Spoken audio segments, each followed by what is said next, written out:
50-এর মারাকানা ট্র্যাজেডির পর ব্রাজিল ফিরেছিল। বাবার কাঁধে বসে খেলা দেখা পেলে বাবার কান্না দেখে প্রতিজ্ঞা করেছিলেন বাবাকে বিশ্বকাপ এনে দেয়া।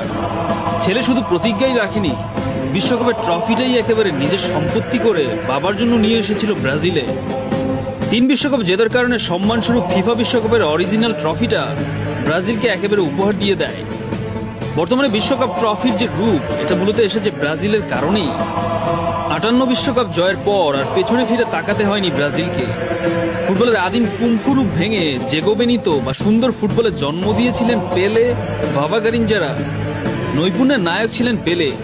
বলা হয়ে থাকে, what you see in football now, Pele did it first. উরুগুয়ের প্রথম 2টা বিশ্বকাপ জিতলেও ল্যাটিন আমেরিকান ফুটবল পৃথিবীতে আলাদা জায়গা করে নিয়েছিল মূলত ব্রাজিলের এই সুন্দর ফুটবলের কারণে। 70-এ ব্রাজিল বনাম ইটালির যে ফাইনাল হয়েছিল, এখন পর্যন্ত ফুটবল বিশ্বকাপের সেরা ফাইনাল বলা হয়ে থাকে এই বিশ্বকাপকে। ল্যাটিনরা বিশ্বাস করে ফুটবল ঈশ্বররা নাকি ওই দিন মাঠে নেমে এসেছিল সৌন্দর্যের পসরা সাজাতে।